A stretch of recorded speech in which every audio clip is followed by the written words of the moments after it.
back to my videos, guys. Today I'm making a video on JavaScript in HTML. So you guys must be wondering, what even is the point of using JavaScript in HTML? Well, we can use JavaScript in HTML for making our web pages more responsive and interactive, which is way better. So guys, let's head on. So of course, let's open up Visual Studio Code, so VS Code, and let's just let it load, of course. So guys, now once Visual Studio Code opens up, you guys might be on this page or you guys might be on different pages. So if you guys have this page open, you guys can click on New File. Or if you guys don't have this open, you guys can click File and then click on New File. So there you go. And then it opens up this page right here, or tab. And then you guys want to click Save As. So now let's save this as, I guess, JavaScript vid. And of course, we have to make sure to save it as .html, which is a mistake many people make, and like pretty much everyone makes, I guess, and me. So let's click Save Now. And so now, of course, we got to do doc type HTML to make sure it knows what document type it is. Now let's start our HTML. Let's do our HTML tag. There you go. Now our body tag. And so let's just create a heading, I guess. Let's just do h1. And let's say, I guess, JavaScript video. And so now let's just skip making a paragraph. So guys, to actually write JavaScript in HTML, we have to use an element called script. You guys can probably guess that since it's JavaScript, get it? So now inside of this script element, let's actually start writing our JavaScript. So let's say I just want to print a line that says something like maybe like hello JavaScript or hi JavaScript or whatever. So we do document, there you go, dot get element by ID. Get element by ID, and make sure you guys have the right capitals. And then here we do double brackets here, and then we do double quotes, and then we have to give the ID. So basically, let's give it like a name, so that has to be like called. So like, let's say I give myself a name, and then someone calls my name, and then I do my job. So that's basically kind of like classes. So let's write I guess print, since we wanted to print a line. So now we do dot inner HTML after that. So inner HTML equals, and then we do double quotes, and then we write, so basically I wanted to print hi JavaScript, there you go. And of course, you guys have to put a semicolon after that. Mine in Visual Studio Code, it doesn't really require this, but for you guys, it might require a semicolon. So of course, just put it in the end. Make sure you guys do that. And so now that we have this here, this doesn't actually print it. So we have to like call the ID to actually start printing it. And make sure whatever you call it with, like if you use a heading to call it or a paragraph to call it, it has to be above the script element. It can't be all the way down here below it. It has to be above. So make sure, guys, that you are writing it above the script element. So now let's write it in a paragraph. I want it to print in a paragraph. And so we do it in the start tag of our element, and then we give it our ID. So our ID equals, and then we want the ID to match with our JavaScript. So it's print. So we give the ID, we give it print. And so guys, now let's just save this, and we have written our first JavaScript code. So let's go to run and debug, and let's click it. So run and debug, and you guys can launch it with whatever browser you guys want to launch it with. I'll launch it with Microsoft Edge, and wait for it to load. And as you guys can see, it says JavaScript video, and then it says hi JavaScript, just like we wanted to print hi JavaScript right here. It printed it hi JavaScript. And so guys, I just want to show you guys that the main thing is that your ID copies. Let's say if I change this to hi, and then now if we refresh it, it won't show up because it has to be the same ID, because since here it's not hi, it says print. So make sure, guys, that it says the same ID. So guys, now let me show you guys a different example, a second example. And in this one, we're going to be using buttons. So basically, buttons, I haven't made a video on them yet. I'll eventually make a video on them. So just follow along if you guys don't know what's happening. Some of you guys might know buttons already, and that's pretty cool. So, of course, let's just leave everything here I guess inside it, let's just put some already there text. Since I want the button, once you click it, the text that's already there changes. So let's just write the text is normal, and then let's when it changes, of course, I want it to say the text has changed. The text has, oh, and I forgot my double quotes. Oopsies.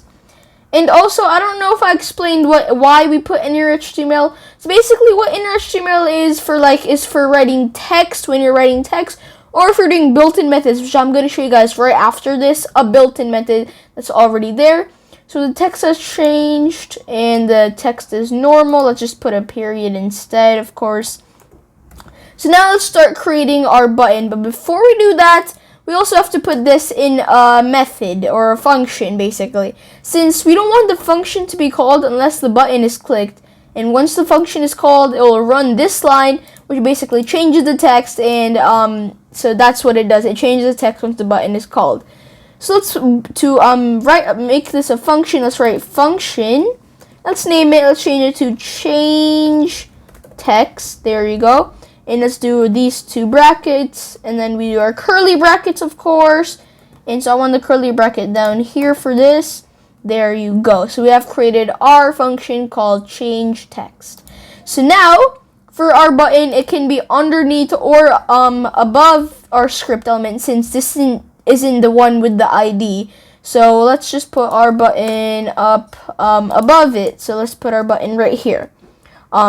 And so, of course, we write buttons. So we write our button tag. Oops. Button tag. There you go. Start tag and end tag.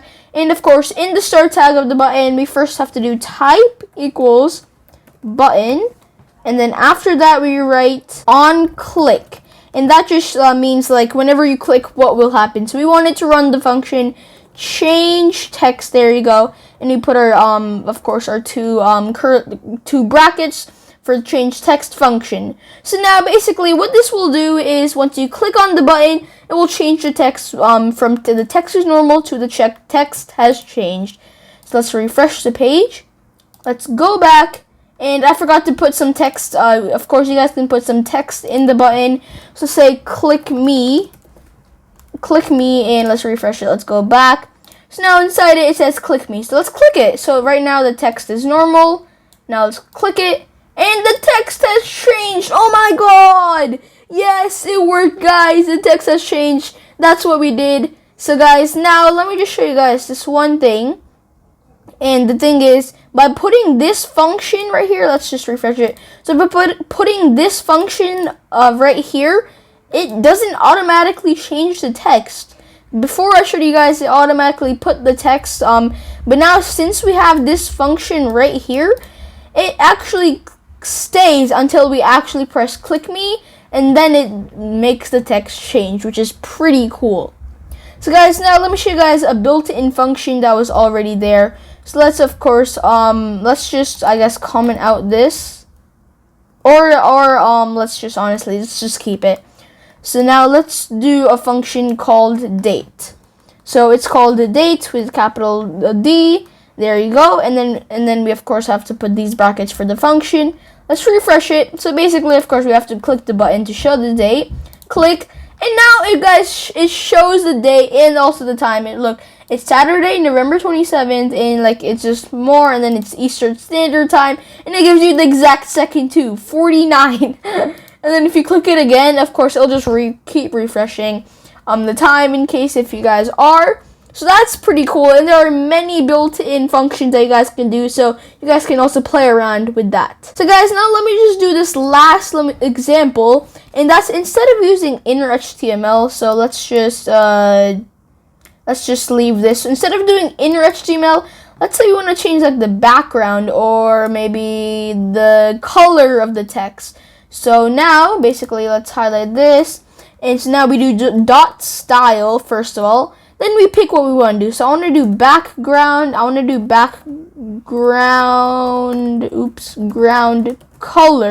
background color, and then equals, and then let's give it a color in double quotes. Oh yeah, it also put it in double quotes. So let's say, background color. Let's do blue. And so now we can also do multiple of these at the same time. So let's go back and let's change it to like, of course, the text color now. So just color, and let's do yellow. I guess you guys can do yellow, okay? And so let's change the text to what will happen. Let's change the text to what will happen. And if you guys also want to change the text and also change the color, you guys can add the dot get element by ID, and then do dot style, not dot style, do dot inner HTML and change the text. So I don't want to change the text. Let's leave it alone. And so let's do refresh. Let's go back. What will happen? I wonder. Let's click me. And so now the text is yellow. It's kind of hard to tell that the text is yellow. And of course our background is blue. So this is just amazing. So guys, hopefully you guys enjoyed this video. So guys, in today's video, I showed you guys JavaScript and HTML. I showed you guys how to change text, how to add text and IDs, and I also showed you guys how to do different colors with HTML. And remember that you guys have to use a script element whenever you guys are doing JavaScript and HTML. And also, whenever you're putting the ID for the JavaScript, it has to be above the script element. So guys, hopefully you guys enjoyed this video, and I'll see you guys in another awesome video. Bye guys!